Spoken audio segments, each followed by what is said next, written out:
Hi friends, ನಾನು ನಿಮ್ಮ ಶ್ರೀನಾಥ್. ಇವತ್ತಿನ ವಿಡಿಯೋದಲ್ಲಿ ನಾನು ಕಾರ್ಕಳದ ಒಂದು ಹಾಂಟೆಡ್ ಬಸ್ ರೂಟ್ನಲ್ಲಿ ಒಬ್ಬ ವ್ಯಕ್ತಿಗೆ ಆದ ರಿಯಲ್ ಗೋಸ್ಟ್ ಎಕ್ಸ್ಪೀರಿಯನ್ಸ್ನ ನಿಮ್ಮ ಜೊತೆ ಶೇರ್ ಮಾಡ್ಕೊಳ್ತಾ ಇದ್ದೀನಿ. ಸೊ ಕರ್ನಾಟಕದ ಕೆಲವೊಂದು ಬಸ್ ರೂಟ್ಗಳು ಎಷ್ಟೊಂದು ಹಾಂಟೆಡ್ ಆಗಿರುತ್ತೆ ಅಂದರೆ ಆ ರೂಟ್ನಲ್ಲಿ ಬಸ್ ಓಡಿಸೋ ಕಂಡಕ್ಟರ್ ಮತ್ತು ಡ್ರೈವರ್ಗೆ ಮಾತ್ರ ಆ ರಸ್ತೆಯ ಭಯಾನಕತೆ ಗೊತ್ತಿರುತ್ತೆ. ಅದರಲ್ಲೂ ಒಂದು 20 ವರ್ಷಗಳ ಹಿಂದೆ ಆ ರೂಟ್ಗಳು ಎಷ್ಟೊಂದು ಹಾಂಟೆಡ್ ಆಗಿರಬಹುದು ಅಂತ ನೀವೇ ಊಹೆ ಮಾಡ್ಕೊಳ್ಳಿ. ಅದೇ ರೀತಿಯೇ ಮಧ್ಯರಾತ್ರಿ ಆತರ ಪಟ್ಟು ಆ ರೂಟ್ನಲ್ಲಿ ಹೋದ ಆ ವ್ಯಕ್ತಿಗೆ ಏನೆಲ್ಲ ಆಯಿತು ಗೊತ್ತಾ? ಆ ಬಸ್ನಲ್ಲಿದ್ದ ಕಂಡಕ್ಟರ್ ಆ ವ್ಯಕ್ತಿಗೆ ಅವತ್ತು ರಾತ್ರಿ ಹೇಳಿದ್ದೇನು? ಇಷ್ಟಕ್ಕೂ ಕಾರ್ಕಳದ ಆ ಹಾಂಟೆಡ್ ಬಸ್ ರೂಟ್ನಲ್ಲಿ ರಾತ್ರಿ ಆದರೆ ಏನೆಲ್ಲ ನಡೆಯುತ್ತೆ ಅದನ್ನು ಇವತ್ತು ನಾನು ನಿಮ್ಮ ಜೊತೆ ಶೇರ್ ಮಾಡ್ಕೊಳ್ತಾ ಇದ್ದೀನಿ. ಬನ್ನಿ ವಿಡಿಯೋ ನೋಡ್ಕೊಂಬರೋಣ.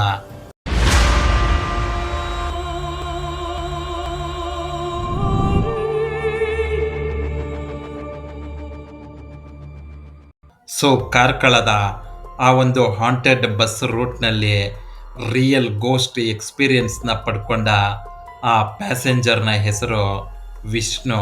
ಇನ್ನು ವಿಷ್ಣುಗೆ ಈ ಒಂದು ರಿಯಲ್ ಗೋಸ್ಟ್ ಎಕ್ಸ್ಪೀರಿಯನ್ಸ್ ಆಗಿದ್ದು 2005ರಲ್ಲಿ. ವಿಷ್ಣು ಕಾರ್ಕಳದ ಒಂದು ಹಳ್ಳಿಯ ನಿವಾಸಿಯಾಗಿದ್ದು ಮೈಸೂರಿನ ಒಂದು ಪ್ರೈವೇಟ್ ಕಂಪನಿಯಲ್ಲಿ ಕೆಲಸ ಮಾಡ್ತಾ ಇರ್ತಾನೆ. ಸುಮಾರು 3-4 ವರ್ಷಗಳಿಂದ ವಿಷ್ಣು ಅವನ ಸ್ವಂತ ಊರಿಗೆ ಹೋಗೇ ಇರಲಿಲ್ಲ. ಇವನು ಅವನ ತಂದೆ ತಾಯಿನ ನೋಡಬೇಕು ಅಂದರು ಅಥವಾ ಅವರ ತಂದೆ ತಾಯಿಗೆ ಮಗನನ್ನು ನೋಡಬೇಕು ಅಂದ್ರೂ ವಿಷ್ಣು ಅವರನ್ನೇ ಟ್ರೈನ್ನಲ್ಲಿ ಮೈಸೂರಿಗೆ ಕರೆಸ್ಕೊಳ್ತಾ ಇದ್ದ. ಮಗನನ್ನು ನೋಡಿಕೊಂಡು ಅವರು ವಾಪಸ್ ಹೋಗುವಾಗ ಯಾವಾಗ ಬರ್ತೀಯ ಅಂತ ಕೇಳ್ತಾ ಇದ್ರು. ಅದಕ್ಕೆ ವಿಷ್ಣು ಯುಗಾದಿಗೆ ಬರ್ತೀನಿ, ಸಂಕ್ರಾಂತಿಗೆ ಬರ್ತೀನಿ ಅಂತ ಡೇಟ್ನ ಮುಂದಕ್ಕೆ ಹಾಕ್ಕೊಂಡೇ ಬರ್ತಾ ಇದ್ದ. ಆದರೆ ಒಂದು ದಿನ ಏನಾಗುತ್ತೆ ಅಂದರೆ ವಿಷ್ಣು ಕೆಲಸ ಮಾಡ್ತಾ ಇದ್ದ ಆ ಕಂಪನಿಯಲ್ಲಿ ಹೊಸ ವರ್ಷಕ್ಕೆ ಅಂತ 3 ದಿನ ರಜಾ ಕೊಡ್ತಾರೆ. ಆಗ ವಿಷ್ಣು ಏನು ಯೋಚನೆ ಮಾಡ್ತಾನೆ ಅಂದರೆ, ಇಷ್ಟು ದಿನ ನಮ್ಮ ಮಮ್ಮಿ ಡ್ಯಾಡಿ ಬಾ ಬಾ ಅಂತ ಕರಿತಾನೇ ಇದ್ದರು, ನಾನು ಹೋಗೇ ಇರಲಿಲ್ಲ. ಈಗ ನಾನೇ ಸರ್ಪ್ರೈಸಾಗಿ ಮನೆಗೆ ಹೋಗೋಣ, ತುಂಬ ಖುಷಿ ಪಡ್ತಾರಲ್ವ ಅಂತ ಯೋಚನೆ ಮಾಡ್ತಾನೆ. ಇನ್ನು ವಿಷ್ಣು ಅವರ ಊರಿಗೆ ಇದ್ದದ್ದು 2 ಬಸ್. ಒಂದು ಬೆಳಗ್ಗೆ ಮತ್ತು ಇನ್ನೊಂದು ರಾತ್ರಿ ಕರೆಕ್ಟಾಗಿ 1 ಗಂಟೆಗೆ ಆ ಊರಲ್ಲಿ ಆಲ್ಟ್ ಇರೋದಕ್ಕೆ ಅಂತ ಹೋಗ್ತಾ ಇದ್ದ ಲಾಸ್ಟ್ ಬಸ್. ಸೊ ವಿಷ್ಣು ಆ ಲಾಸ್ಟ್ ಬಸ್ಗೆ ಹೋಗಬೇಕು ಅಂತ ಡಿಸೈಡ್ ಮಾಡಿ ಅದೇ ದಿನ ಮಧ್ಯಾಹ್ನ ಬಟ್ಟೆ ಎಲ್ಲ ಪ್ಯಾಕ್ ಮಾಡಿಕೊಂಡು ಮೈಸೂರಿನಿಂದ ಹೊರಡ್ತಾನೆ. ಹೀಗೆ ವಿಷ್ಣು ಟೋಟಲ್ಲಾಗಿ 2 ಬಸ್ನ ಚೇಂಜ್ ಮಾಡಬೇಕಾಗಿರುತ್ತೆ. ಅದೇ ರೀತಿಯೇ ವಿಷ್ಣು ಅವರ ಊರಿಗೆ ಹೋಗೋ ಆ ಲಾಸ್ಟ್ ಬಸ್ನ ಹತ್ಕೋತಾನೆ. ಬಸ್ ಹತ್ಕೊಳ್ಳೋವಾಗ ಬಸ್ ತುಂಬ ಜನ ಇರ್ತಾರೆ. ವಿಷ್ಣು ಆ ಬಸ್ ಹತ್ತಿ ಒಂದು ವಿಂಡೋ ಸೀಟ್ನಲ್ಲಿ ಕೂತ್ಕೋತಾನೆ. ಹೀಗೆ ರಾತ್ರಿ ಸುಮಾರು 9:30ಗೆ ವಿಷ್ಣುವಿನ ಆ ಲಾಸ್ಟ್ ಬಸ್ ಜರ್ನಿ ಶುರುವಾಗುತ್ತೆ. ಹೀಗೆ ಹೋಗ್ತಾ ದಾರಿಯಲ್ಲಿ ಒಂದೊಂದು ಸ್ಟಾಪ್ನಲ್ಲೂ ಜನರು ಆ ಬಸ್ನಿಂದ ಇಳ್ಕೋತಾರೆ. ಈ ರೀತಿ ರಾತ್ರಿ ಸುಮಾರು 11:30ಗೆಲ್ಲ ಆ ಬಸ್ ಪೂರ್ತಿಯಾಗಿ ಖಾಲಿ ಆಗೋಗುತ್ತೆ. ಅದರಲ್ಲಿದ್ದ ಪ್ಯಾಸೆಂಜರ್ಗಳು ಎಲ್ಲರೂ ಅವರವರ ಬಸ್ ಸ್ಟಾಪ್ಗಳಲ್ಲಿ ಇಳ್ಕೊಂಡು ಬಿಟ್ಟಿರ್ತಾರೆ. ಈಗ ಆ ಬಸ್ನಲ್ಲಿ ಇದ್ದದ್ದು 3 ಜನ. ಆ ಬಸ್ನ ಡ್ರೈವರ್, ಕಂಡಕ್ಟರ್ ಮತ್ತು ವಿಷ್ಣು. ಬಸ್ ಡ್ರೈವರ್ ಅವನ ಪಾಡಿಗೆ ಅವನು ಬಸ್ಸು ಓಡಿಸ್ತಾ ಇದ್ದರೆ ಕಂಡಕ್ಟರ್ ಮುಂದಿನ ಸೀಟ್ನಲ್ಲಿ ಕೂತ್ಕೊಂಡಿರ್ತಾನೆ. ವಿಷ್ಣು ಆ ಬಸ್ ಮಧ್ಯದಲ್ಲೇ ವಿಂಡೋ ಸೀಟ್ನಲ್ಲಿ ಕೂತ್ಕೊಂಡಿರ್ತಾನೆ. ಆಗ ಆ ಬಸ್ ಕಂಡಕ್ಟರ್ ವಿಷ್ಣುನ ನೋಡಿ, ಏನಪ್ಪ ನಿಂದು ಲಾಸ್ಟ್ ಸ್ಟಾಪಾ? ಅದೇ ಊರೇನಾ ನಿಂದು ಅಂತ ಕೇಳ್ತಾನೆ. ಅದಕ್ಕೆ ವಿಷ್ಣು, ಹೌದಣ್ಣ, ಅದೇ ನನ್ನ ಊರು. 4-5 ವರ್ಷಗಳಾಯಿತು ನಾನು ಆ ಊರಿಗೆ ಬಂದು. ಅಪ್ಪ ಅಮ್ಮನಿಗೆ ಸರ್ಪ್ರೈಸ್ ಕೊಡಬೇಕು ಅಂತ ಅವ್ರಿಗೆ ಹೇಳ್ದೆ ಹೊರಟು ಬಂದುಬಿಟ್ಟಿದ್ದೀನಿ ಅಂತ ಹೇಳ್ತಾನೆ. ಅದಕ್ಕೆ ಕಂಡಕ್ಟರ್, ಓ ಹೌದಾ, ಅದೇ ಊರಿನವನ ನೀನು, ಸರಿ ಸರಿ ಆಯಿತು ಕೂತ್ಕೋ ಅಂತ ಹೇಳಿ ಸುಮ್ಮನೆ ಆಗ್ಬಿಡ್ತಾನೆ. ಇದಾದ ಒಂದು 15 ನಿಮಿಷಗಳ ನಂತರ ಆ ಬಸ್ ಡ್ರೈವರ್ ಬಸ್ನ ಒಂದು 5 ನಿಮಿಷ ರಸ್ತೆ ಪಕ್ಕದಲ್ಲಿ ನಿಲ್ಲಿಸ್ತಾನೆ. ಆಗ ಆ ಬಸ್ನ ಕಂಡಕ್ಟರ್ ಬಸ್ನಿಂದ ಕೆಳಗಿಳಿದು ಆಚೆ ಹೋಗ್ತಾನೆ. ಆಗ ಅಷ್ಟೊತ್ತಲ್ಲಿ ಆ ಬಸ್ಗೆ ಒಬ್ಳು ಪ್ಯಾಸೆಂಜರ್ ಹತ್ಕೋತಾಳೆ. ಆಕೆ ನೋಡೋದಕ್ಕೆ 40 ವರ್ಷದ ಒಬ್ಳು ಹೆಂಗಸಿನ ಹಾಗೆ ಕಾಣಿಸ್ತಾ ಇದ್ಲು. ಇನ್ನು ಅವಳು ತುಂಬ ವಿಚಿತ್ರವಾಗಿ ಕುಂಠಿತ ನಡೀತಾ ಇದ್ಲು. ಅವಳ ಕೂದಲು ಪೂರ್ತಿಯಾಗಿ ಕೆದರಿ ಹೋಗಿತ್ತು. ಹೀಗೆ ಆ ವಿಚಿತ್ರವಾದ ಅನಾಮಿಕ ಪ್ಯಾಸೆಂಜರ್ ಆ ಬಸ್ನ ಲಾಸ್ಟ್ ಸೀಟ್ಗೆ ಹೋಗಿ ಕೂತ್ಕೊತಾಳೆ. ಅವಳನ್ನು ನೋಡಿ ವಿಷ್ಣು, ಏನಪ್ಪ ಇದು, ಇವರು ನೋಡೋದಕ್ಕೆ ಇಷ್ಟು ಭಯಂಕರವಾಗಿದ್ದಾರೆ ಅಂತ ಮನಸ್ಸಿನಲ್ಲಿ ಅಂದ್ಕೊಂಡು ಅವನ ಪಾಡಿಗೆ ಅವನು ಸೈಲೆಂಟಾಗಿ ಕೂತ್ಕೊತಾನೆ. ಇದಾದಮೇಲೆ ಆ ಬಸ್ ಕಂಡಕ್ಟರ್ ಬಸ್ ಹತ್ಕೊಂಡು ಕಂಡಕ್ಟರ್ಗೆ ನಡಿ ನಡಿ ಅಂತ ಹೇಳ್ತಾನೆ. ಇದಾದ ಮೇಲೆ ಆ ಬಸ್ನಲ್ಲಿದ್ದ ಆ 4 ಜನರ ಜರ್ನಿ ಒಂದು ಅರ್ಧ ಗಂಟೆ ಕಂಟಿನ್ಯೂ ಆಗುತ್ತೆ. ಆ ಸಮಯದಲ್ಲಿ ಯಾರು ಯಾರನ್ನು ಮಾತಾಡ್ಸೋದಕ್ಕೆ ಹೋಗೋದಿಲ್ಲ. ಎಲ್ಲರೂ ಅವರವರ ಪಾಡಿಗೆ ಸೈಲೆಂಟಾಗಿರ್ತಾರೆ. ವಿಷ್ಣು ಟೈಮ್ ಪಾಸ್ ಮಾಡೋದಕ್ಕೆ ಅಂತ ಒಂದು ಸ್ಟೋರಿ ಬುಕ್ಕನ್ನ ತಂದಿರ್ತಾನೆ. ಸ್ವಲ್ಪ ಹೊತ್ತು ಆ ಬುಕ್ಕನ್ನ ಓದ್ತಾನೆ. ಅದಾದಮೇಲೆ ಆ ಬುಕ್ಕನ್ನ ಕ್ಲೋಸ್ ಮಾಡಿ ಬಸ್ ಹಿಂದೆ ಕೂತಿದ್ದ ಆ ಹೆಂಗಸಿನ ಕಡೆಗೆ ತಿರುಗಿ ನೋಡ್ತಾನೆ. ವಿಷ್ಣು ಬೆಚ್ಚಿ ಬೀಳ್ತಾನೆ. ಯಾಕಂದರೆ ಬಸ್ ಹಿಂದೆ ಕೂತಿದ್ದ ಆ ಹೆಂಗಸು ತಲೆ ಬಗ್ಗಿಸ್ಕೊಂಡು ಒಂಚೂರು ಕೂಡ ಬಾಡಿ ಶೇಕ್ ಮಾಡದೆ ಹಾಗೆಯೇ ಕೂತ್ಕೊಂಡಿದ್ಲು.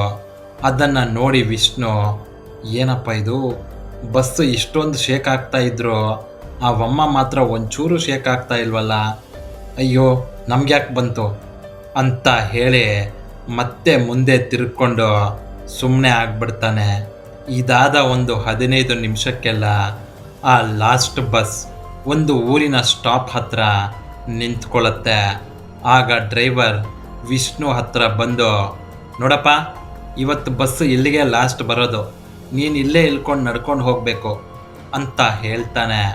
ಅದಕ್ಕೆ ವಿಷ್ಣು, ಸರ್ ಏನು ಸರ್ ಇದು ಅನ್ಯಾಯ, ಇನ್ನೂ 2 ಸ್ಟಾಪ್ ಮುಂದೆ ಹೋದರೆ ನಮ್ಮೂರು ಬಂದೇ ಬಿಡುತ್ತಲ್ವಾ, ಅದ್ಯಾಕೆ ಸರ್ ಬಸ್ ಹೋಗೋದಿಲ್ಲ, ಫಸ್ಟೆಲ್ಲ ಬಸ್ನ ನಮ್ಮೂರಲ್ಲೇ ಹಾಲ್ಟ್ ಆಗ್ತಾ ಇತ್ತಲ್ವಾ, ಮತ್ತೀಕೆ ಯಾಕಾಗಲ್ಲ ಅಂತ ಕೇಳ್ತಾನೆ. ಅದಕ್ಕೆ ಆ ಬಸ್ ಕಂಡಕ್ಟರ್, ನೋಡಪ್ಪ, ನಿನಗೆ ಈ ವಿಷಯ ಗೊತ್ತಿದೆಯೋ ಇಲ್ವೋ ನನಗೆ ಗೊತ್ತಿಲ್ಲ, ಈ ಬಸ್ಸು ವಾರದಲ್ಲಿ 3 ದಿನ ನಿಮ್ಮೂರಿನಲ್ಲಿ ಆಲ್ಟ್ ಆಗುತ್ತೆ, ಇನ್ನು ಮಿಕ್ಕಿದ 3 ದಿನ ಇದೇ ಊರಲ್ಲಿ ಆಲ್ಟ್ ಆಗೋದು. ಇವತ್ತು ನಾಳೆ ನಾಳಿದ್ದು ಈ ಬಸ್ ಇಲ್ಲೇ ಆಲ್ಟ್ ಆಗೋದು, ಮುಂದಕ್ಕೆ ಹೋಗೋದಿಲ್ಲ, ಆಯಿತಾ, ನೀನು ಇಲ್ಲೇ ಇಳ್ಕೊಂಡು ಹೋಗಬೇಕು, ಅದೊಂದೇ ದಾರಿ ಇರೋದು ಅಂತ ಹೇಳ್ತಾನೆ.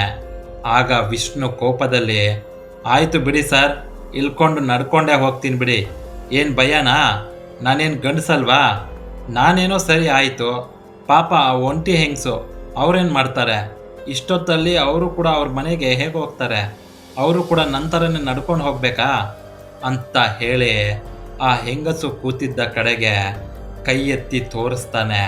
ಆಗ ಬಸ್ ಕಂಡಕ್ಟರ್ ಆ ಕಡೆಗೆ ನೋಡಿ, ಅಲ್ಲಿ ಯಾರಪ್ಪ ಇದ್ದಾರೆ, ಅಲ್ಲಿ ಯಾರು ಇಲ್ವಲ್ಲ, ಏನು ಮಾತಾಡ್ತಾ ಇದೀಯಾ ಅಂತ ಕೇಳ್ತಾನೆ. ಆಗ ವಿಷ್ಣು ಗಾಬರಿಯಲ್ಲಿ ಹಿಂದೆ ತಿರುಗಿ ಆ ಹೆಂಗಸು ಕೂತಿದ್ದ ಆ ಜಾಗದ ಕಡೆಗೆ ನೋಡ್ತಾನೆ. ಆದರೆ ಆ ಜಾಗದಲ್ಲಿ ಆ ಹೆಂಗಸು ಇರಲಿಲ್ಲ, ಮಾಯವಾಗಿ ಹೋಗಿರ್ತಾಳೆ. ಆಗ ವಿಷ್ಣು, ಸರ್ ನೀವು ಆವಾಗೆ ಹಿಂದೆ ಸ್ವಲ್ಪ ಬಸ್ನಲ್ಲಿ ನಿಲ್ಲಿಸಿ ಕೆಳಗೆ ಇಳ್ಕೊಂಡ್ರಲ್ವಾ, ಆಗೊಬ್ಳು ಹೆಂಗಸು ಬಸ್ ಹತ್ತಿ ಹಿಂದೆ ಹೋಗಿ ಕೂತ್ಕೊಂಡ್ಲು, ಇಷ್ಟೊತ್ತು ಅವಳು ಬಸ್ನಲ್ಲೇ ಇದ್ಲು ಸರ್, ಜಸ್ಟ್ ಈಗ ಕೂಡ ನೀವು ಬಂದು ನನ್ನ ಹತ್ರ ಇಲ್ಲೇ ಇಳ್ಕೊಂಡು ನಡ್ಕೊಂಡು ಹೋಗಬೇಕು ಅಂತ ಹೇಳುವಾಗ ಕೂಡ ಆ ಹೆಂಗಸು ಅಲ್ಲೇ ಕೂತಿದ್ಲು ಸರ್, ಈಗ ನೋಡಿದ್ರೆ ಕಾಣಿಸ್ತಾ ಇಲ್ವಲ್ಲ ಅಂತ ಹೇಳ್ತಾನೆ. ಆಗ ಆ ಬಸ್ ಕಂಡಕ್ಟರ್ ವಿಷ್ಣುಗೆ, ನೋಡಪ್ಪ, ಇದು ಕಾಡು ರಸ್ತೆ ಆಯಿತಾ, ಅದು ಬೇರೆ ಮಧ್ಯರಾತ್ರಿ, ಇಂಥದ್ದೆಲ್ಲ ಆಗೋದು ಸಹಜ. ಹೌದು, ಒಂದು ವೇಳೆ ಪ್ಯಾಸೆಂಜರ್ ಹತ್ತಿದ್ದಾರೆ ಅಂದರೆ ನಾನು ಅವ್ರಿಗೆ ಟಿಕೆಟ್ ಕೊಡ್ತೀನಲ್ವಾ, ನೀನು ಅವ್ರಿಗೆ ಟಿಕೆಟ್ ಕೊಟ್ಟಿದ್ದು ನೀನು ನೋಡಿದೀಯಾ? ಇಲ್ಲ ತಾನೇ? ಅದೆಲ್ಲ ನಿನ್ನ ಭ್ರಮೆ, ಓಕೆನಾ? ನೀನು ಸೈಲೆಂಟಾಗಿ ಮನೆ ಸೇರ್ಕೊ ಅಂತ ಹೇಳ್ತಾನೆ. ಅದಕ್ಕೆ ವಿಷ್ಣು ಸರಿ ಸರ್ ಆಯಿತು ಅಂತ ಒಲ್ಲದ ಮನಸ್ಸಿನಿಂದ ಅವನ ಬ್ಯಾಗ್ ತಗೊಂಡು ಬಸ್ನಿಂದ ಕೆಳಗಿಳಿದು ಅವನ ಊರಿನ ಕಡೆಗೆ ನಡ್ಕೊಂಡು ಹೋಗ್ತಾನೆ. ಜಸ್ಟ್ 2 ಚಿಕ್ಕ ಚಿಕ್ಕ ಊರುಗಳನ್ನು ದಾಟಿದ್ರೆ ವಿಷ್ಣುವಿನ ಊರು ಸಿಗುತ್ತೆ.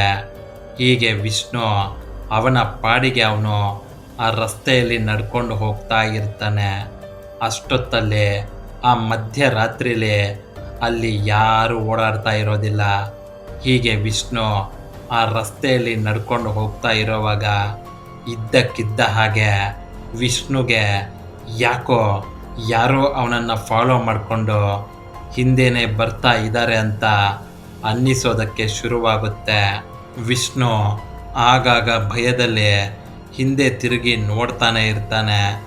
ಆದರೆ ಅವನ ಕಣ್ಣಿಗೆ ಮಾತ್ರ ಏನೂ ಕಾಣಿಸ್ತಾ ಇರಲಿಲ್ಲ. ಈಗ ವಿಷ್ಣು ಸ್ವಲ್ಪ ಬೇಗ ಬೇಗ ನಡೆಯೋದಕ್ಕೆ ಶುರು ಮಾಡ್ತಾನೆ. ಅವನು ಎಷ್ಟು ಫಾಸ್ಟಾಗಿ ನಡ್ಕೊಂಡು ಹೋಗ್ತಾನೋ ಅವನ ಹಿಂದೆ ಅಷ್ಟೇ ಫಾಸ್ಟಾಗಿ ಅವನನ್ನು ಫಾಲೋ ಮಾಡಿಕೊಂಡು ಯಾರೋ ಹಿಂದೆನೇ ಬರ್ತಾ ಇದ್ದಾರೆ ಅಂತ ಅವನಿಗೆ ಅನಿಸುತ್ತೆ. ಇದಾದ ಮೇಲೆ ವಿಷ್ಣು ಇನ್ನೊಂದು 20-30 ಹೆಜ್ಜೆ ಮುಂದೆ ಇಡ್ತಾನೆ ಅಷ್ಟೇ. ವಿಷ್ಣು ರಸ್ತೆ ಪಕ್ಕದಲ್ಲಿ ಗಿಡಗಳ ಪೊದೆಯ ಮಧ್ಯದಲ್ಲಿ ಯಾವುದೋ ಒಂದು ಬಿಳಿ ಆಕೃತಿ ನಿಂತ್ಕೊಂಡು ಅವನ ಕಡೆ ನೋಡ್ತಾ ಇರೋ ಥರ ಅನಿಸುತ್ತೆ. ತಕ್ಷಣ ವಿಷ್ಣು ಒಂದು 10 ಸೆಕೆಂಡ್ ಹಾಗೇ ನಿಂತ್ಕೊಂಡು ಬಿಡ್ತಾನೆ. ನಿಧಾನಕ್ಕೆ ಅವನ ತಲೆಯನ್ನು ಆ ಗಿಡಗಳ ಪೊದೆ ಕಡೆಗೆ ತಿರುಗಿಸ್ತಾನೆ. ಆದರೆ ನೋಡಿದ್ರೆ ಅಲ್ಲಿ ಏನೂ ಇರೋದಿಲ್ಲ. ಇದಾದ ಮೇಲೆ ಮತ್ತೆ ಯಾಕೋ ಜಾಗ ಸರಿ ಇಲ್ಲ, ಆದಷ್ಟು ಬೇಗ ಮನೆ ಸೇರಿಕೊಳ್ಬೇಕು ಅಂತ ವಿಷ್ಣುಗೆ ಅನಿಸುತ್ತೆ. ಅದಕ್ಕೆ ವಿಷ್ಣು ಇನ್ನೂ ಬೇಗ ಬೇಗ ನಡೆಯೋದಕ್ಕೆ ಶುರು ಮಾಡ್ತಾನೆ. ಹೀಗೆ ವಿಷ್ಣು ಒಂದು ಅರ್ಧ ಕಿಲೋಮೀಟರ್ ನಡ್ಕೊಂಡು ಹೋಗ್ತಾನೆ. ಆಗ ವಿಷ್ಣುಗೆ ಈ ಸರಿ ಗ್ಯಾರಂಟಿ ಯಾರೋ ನನ್ನ ಹಿಂದೆನೇ ಬರ್ತಾ ಇದ್ದಾರೆ ಅಂತ ಮನಸ್ಸಿಗೆ ತುಂಬ ಸ್ಟ್ರಾಂಗ್ ಆಗಿ ಅನಿಸುತ್ತೆ. ಆಗ ವಿಷ್ಣು ನಿಧಾನಕ್ಕೆ ಹಿಂದೆ ತಿರುಗಿ ನೋಡ್ತಾನೆ. ಅಷ್ಟೇ, ಅಲ್ಲಿ ಕಂಡ ದೃಶ್ಯವನ್ನು ನೋಡಿ ವಿಷ್ಣು ಜೋರಾಗಿ ಕಿರ್ಚ್ಕೊಂಡು ಬಿಡ್ತಾನೆ. ಯಾಕಂದರೆ ಅವನ ಹಿಂದೆ ಒಂದು 100 ಮೀಟರ್ಗಳಷ್ಟು ದೂರದಲ್ಲಿ ಯಾವುದೋ ಒಂದು ಆಕೃತಿ 4 ಕಾಲುಗಳಲ್ಲಿ ನಡ್ಕೊಂಡು ಅವನ ಕಡೆಗೆ ಬರ್ತಾ ಇತ್ತು. ಮತ್ತು ಅದರ ಕಣ್ಣುಗಳು ಪೂರ್ತಿಯಾಗಿ ನೀಲಿ ಬಣ್ಣದಲ್ಲಿತ್ತು. ಹಾಗೂ ಅದರ ನಾಲಿಗೆ ಸುಮಾರು 5-6 ಅಡಿಯಷ್ಟು ಉದ್ದ ಇತ್ತು. ಅಷ್ಟೇ ಅಲ್ಲದೆ ಆ ಆಕೃತಿ ನಡ್ಕೊಂಡು ಬರ್ತಾ ಇದ್ದ ಸ್ಟೈಲ್ ಏನಿದೆ ಅದು ತುಂಬಾ ಭಯಂಕರವಾಗಿತ್ತು. ತಕ್ಷಣ ವಿಷ್ಣು ಅವನ ಕೈಯಲ್ಲಿದ್ದ ಬ್ಯಾಗ್ನ ಬಿಸಾಕಿ ಅಲ್ಲಿಂದ ಓಡೋಗ್ಬಿಡ್ತಾನೆ. ಹೀಗೆ ವಿಷ್ಣು ಓಡೋಗ್ತಾ ಇದ್ದರೆ ಆ ಆಕೃತಿ ಕೂಡ ಅವನನ್ನೇ ಅಟ್ಟಿಸ್ಕೊಂಡು ಅವನ ಹಿಂದೆನೇ ಓಡ್ಬರ್ತಾ ಇತ್ತು. ಹೀಗೆ ವಿಷ್ಣು ಕಾಪಾಡಿ ಕಾಪಾಡಿ, ಅಯ್ಯೋ ಅಮ್ಮ ಅಂತ ಜೋರಾಗಿ ಕಿರ್ಚ್ತಾ ಓಡಿ ಬರ್ತಾ ಇರ್ತಾನೆ. ಇನ್ನೇನು ಅವನ ಊರಿನ ಹತ್ರ ಬಂದ ಅನ್ನೋವಾಗ ರಸ್ತೆ ಪಕ್ಕದಲ್ಲಿ ಯಾರೋ ಒಬ್ಬರು ಕಲ್ಲು ಬಂಡೆಯಲ್ಲಿ ಆಂಜನೇಯನ ಮೂರ್ತಿಯನ್ನು ಕೆತ್ತನೆ ಮಾಡಿ ತೆಂಗಿನ ಗರಿಗಳಿಂದ ಒಂದು ಗುಡಿಸಲಿನ ಹಾಗೆ ಮಾಡಿ ಅಲ್ಲಿ ಪೂಜೆ ಮಾಡಿರ್ತಾರೆ. ಆ ಜಾಗಕ್ಕೆ ಬಂದ ತಕ್ಷಣ ಎಲ್ಲ ನಿಶ್ಶಬ್ದವಾಗಿ ಬಿಡುತ್ತೆ. ಅವನ ಹಿಂದೆ ಅಟ್ಟಿಸ್ಕೊಂಡು ಬರ್ತಾ ಇದ್ದ ಆ ಆಕೃತಿ ಕೂಡ ಮಾಯವಾಗಿ ಹೋಗಿರುತ್ತೆ. ಇದಾದ ಮೇಲೆ ವಿಷ್ಣು ಮನೆಗೆ ಹೋಗ್ತಾನೆ. ಮನೆಯಲ್ಲಿ ಅವರ ತಂದೆ ತಾಯಿ ಅವನು ಹೇಳಿದ್ದನ್ನು ಕೇಳಿ ಭಯಭೀತರಾಗ್ತಾರೆ. ಇದಾದ ಮೇಲೆ ಒಂದು 15 ದಿನ ವಿಷ್ಣು ಹುಷಾರ್ ತಪ್ಪಿಬಿಡ್ತಾನೆ. ಮತ್ತೆ ವಾಪಸ್ ಮೈಸೂರಿಗೆ ಬರುವಾಗ ವಿಷ್ಣು ಅವನ ತಂದೆ ಟ್ರೈನ್ನಲ್ಲಿ ಕರ್ಕೊಂಡು ಮೈಸೂರಿನಲ್ಲಿ ಬಿಡ್ತಾರೆ. ಯಾವತ್ತಾದರೂ ಬರಬೇಕು ಅಂತ ಇದ್ದರೆ ಹಗಲೊತ್ತಲ್ಲಿ ಮಾತ್ರ ಬಾ, ರಾತ್ರಿ ಹೊತ್ತು ಬರಬೇಡ, ದಾರಿಗಳು ಸರಿ ಇಲ್ಲ ಅಂತ ವಾರ್ನಿಂಗ್ ಕೊಡ್ತಾರೆ. ಇದು ಕಾರ್ಕಳದ ಒಂದು ಹಾಂಟೆಡ್ ಬಸ್ ರೂಟ್ನಲ್ಲಿ ವಿಷ್ಣುಗೆ ಆದ ರಿಯಲ್ ಗೋಸ್ಟ್ ಎಕ್ಸ್ಪೀರಿಯನ್ಸ್. ನಿಮಗೇನಾದರೂ ಇದೇ ರೀತಿ ಎಕ್ಸ್ಪೀರಿಯನ್ಸ್ ಆಗಿದ್ದರೆ ಅದನ್ನು ನೀವು ನನ್ನ ಜೊತೆ ಶೇರ್ ಮಾಡ್ಕೊಳ್ಬಹುದು. ನಿಮ್ಮ ಸ್ಟೋರಿನ ನಾನು ಈ ನಿಮ್ಮ ಚಾನಲ್ನಲ್ಲಿ ಎಲ್ಲರ ಜೊತೆ ಶೇರ್ ಮಾಡ್ಕೋತೀನಿ. ಸೊ ಫ್ರೆಂಡ್ಸ್, ಇದು ಇವತ್ತಿನ ರಿಯಲ್ ಹಾರರ್ ಸ್ಟೋರಿಯಾಗಿತ್ತು. ನಿಮಗೇನಾದರೂ ಈ ಸ್ಟೋರಿ ಇಷ್ಟ ಆಗಿದ್ದರೆ ದಯವಿಟ್ಟು ಈ ವಿಡಿಯೋನ ತಮ್ಮ ವಾಟ್ಸಪ್ ಗ್ರೂಪ್ನಲ್ಲಿ ಎಲ್ರಿಗೂ ಶೇರ್ ಮಾಡಿ. ಮತ್ತೊಂದು ಇಂಟ್ರೆಸ್ಟಿಂಗ್ ಮತ್ತು ರಿಯಲ್ ಗೋಸ್ಟ್ ಸ್ಟೋರಿಯೊಂದಿಗೆ ನಿಮ್ಮನ್ನು ಮುಂದಿನ ವಿಡಿಯೋದಲ್ಲಿ ಭೇಟಿ ಮಾಡ್ತೀನಿ. ವಿಡಿಯೋ ನೋಡಿದ್ದಕ್ಕೆ ಧನ್ಯವಾದಗಳು.